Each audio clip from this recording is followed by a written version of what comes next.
एक व्यक्ति रहता था जिसका नाम था सत्राजित।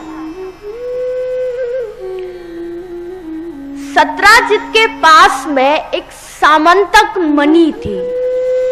सामंतक मणि की अगर पूजा की जाए तो वही सामंतक मणि दिन में 8 भार सोना देती है नित्य प्रति। तो वही सामंतक मणि सत्राजित के पास में थी। तो एक दिन सत्राजित भगवान कृष्ण की सभा में बैठा था। तो सभी द्वारका वासियों ने सत्राजित से कहा कि अरे सत्राजित, तू इस सामंतक मणि को अपने पास में रख के क्या करेगा? तू ये सामंतक मणि भगवान कृष्ण को दे दे, क्योंकि वो द्वारिका के राजा है।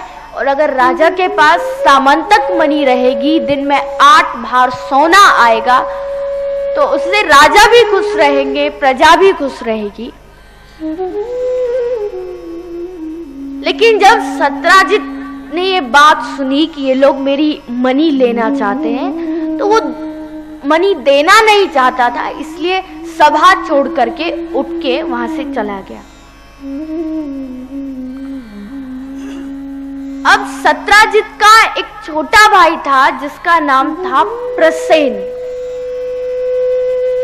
तो प्रसेन सत्राजित से बोला कि अरे भैया, कृष्ण की नजर इस सामंतक मणि पर पड़ चुकी है, इसलिए कभी भी कृष्ण तुम्हें मार करके तुमसे सामंतक मणि छीन सकता है। इसलिए भैया, ये सामंतक मणि तुम मुझे दे दो। तो प्रसेन ने सत्राजित से सामंतक मणि ली और उसे लेकर के वो जंगल में शिकार करने के लिए चला गया। लेकिन जो भी सामंतक मणि को लेकर के जंगल में शिकार करने के लिए जाता है, उसकी मृत्यु निश्चित होती है।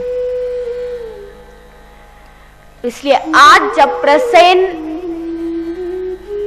जंगल में सामंतक मणि लेकर के गया, घोड़े पर बैठा था, तो सामने से एक बाघ आया और बाघ ने प्रसेन को मार दिया। अब प्रसेन से वो सामंतक मणि लेकर के बाघ आगे चल दिया। बाघ आगे जा रहा था कि रास्ते में उसको एक भालू मिल गया। ये भालू सत्युग का था, बहुत शक्तिशाली था, इसलिए इस भालू ने बाघ को मार दिया। बाघ से सामंतक मणि ली और ये भालू जाके एक गुफा में घुस गया। अब इधर सत्राजित ने जब देखा कि उसका भाई प्रसेन मारा गया, तो उसने पूरे द्वारिका में यह अफवाह फैला दी कि कृष्ण ने मेरे भाई प्रसेन को मार दिया और उससे सामंतक मणि छीन ली।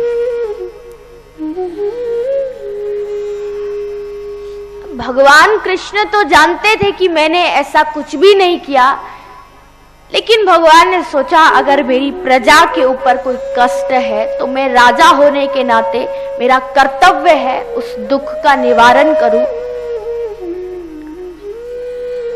तो इसलिए भगवान कुछ द्वारका वासियों को लेकर के जंगल में प्रसेन को ढूंढने के लिए चल दिए। ढूंढते गए जंगल में अंदर, तो देखा कि प्रसेन और उसका घोड़ा मरा पड़ा है जमीन पर। भगवान ने देखा कि वहीं से एक बाघ के चरण चिन्ह धरती पर छपते हुए जा रहे हैं। तो भगवान उन चरण चिन्हों के सहारे आगे बढ़े, आगे बढ़े। तो आगे जाके देखा कि आगे बाघ भी मरा पड़ा है और वहीं से एक सत्युग के भालू के चरण चिन्ह बनते जा रहे हैं। भगवान उन्हीं के सहारे चलते गए, चलते गए। तो जाके देखा कि वो चरण चिन्ह एक गुफा में अंदर घुस गए। तो भगवान श्री कृष्ण सभी द्वारका वासियों से कहते हैं, हे द्वारका वासियों, आज मैं इस गुफा के अंदर जा रहा हूं।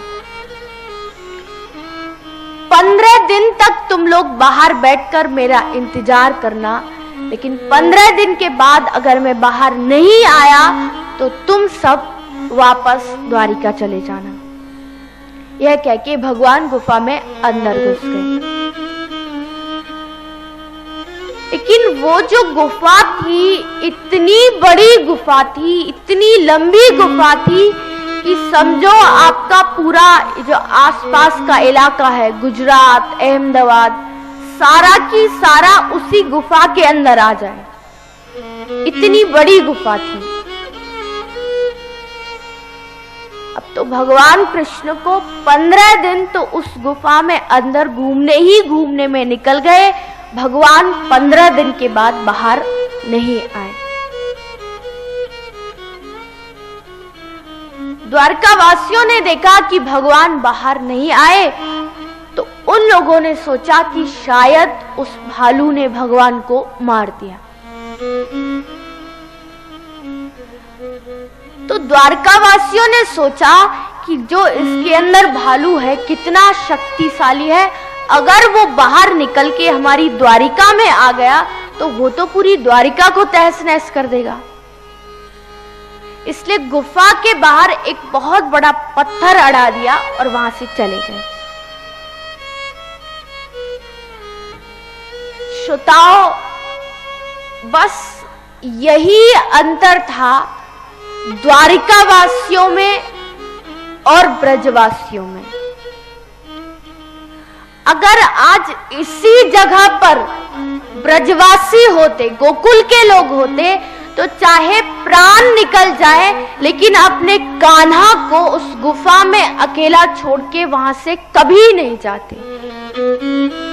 15 दिन क्या, बेशक बैठे बैठे वहां मृत्यु हो जाए, लेकिन वहां से बगैर कान्हा के लिए उठते नहीं।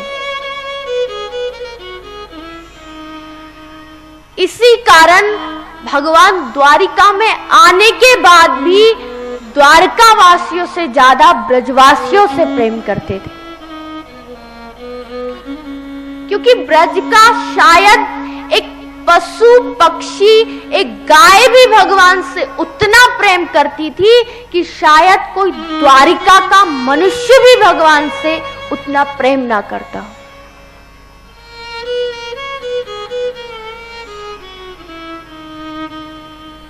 भगवान ब्रज को छोड़कर के आए। उद्धव से कहते हैं, अरे उद्धव, आज मुझे इतना मेरे पास सुख है, ऐसो आराम है, नौकर चाकर है, लेकिन उद्धव आज भी मैं जब अपनी मैया यशोदा, नंद बाबा, गोपियों की याद करता हूं तो मेरी आंखों से आंसू बहने लगते हैं। हे उद्धव, ब्रज में जब मैं अगर चलते चलते गिर जाता था तो मेरी मैया पूरे गोकुल के वैद्यों को बुलाने भागती थी कि मेरा कान्हा गिर गया, उसको चोट लग गई, उसको कैसे ठीक करूं।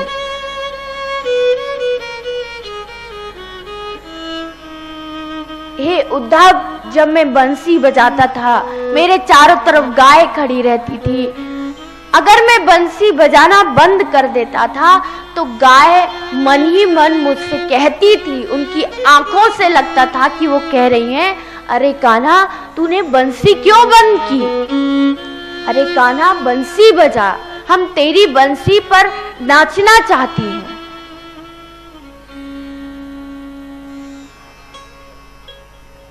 तो भगवान ने उद्धव जी को संदेश देके ब्रज में भेजा था। उद्धव जी आए थे मन में अभिमान लेकर के कि ब्रज के लोगों को जाकर के बताऊंगा कि ब्रह्म का दर्शन करो, ध्यान करो। भगवान से कहा था कि प्रभु बस 1 घंटे के लिए ब्रज में जाऊंगा, उन लोगों को तसल्ली देके वापस आ जाऊंगा। लेकिन जैसे ब्रज में गए, ब्रज का प्रेम देखा, मैया यशोदा, नंद बाबा, गोपियों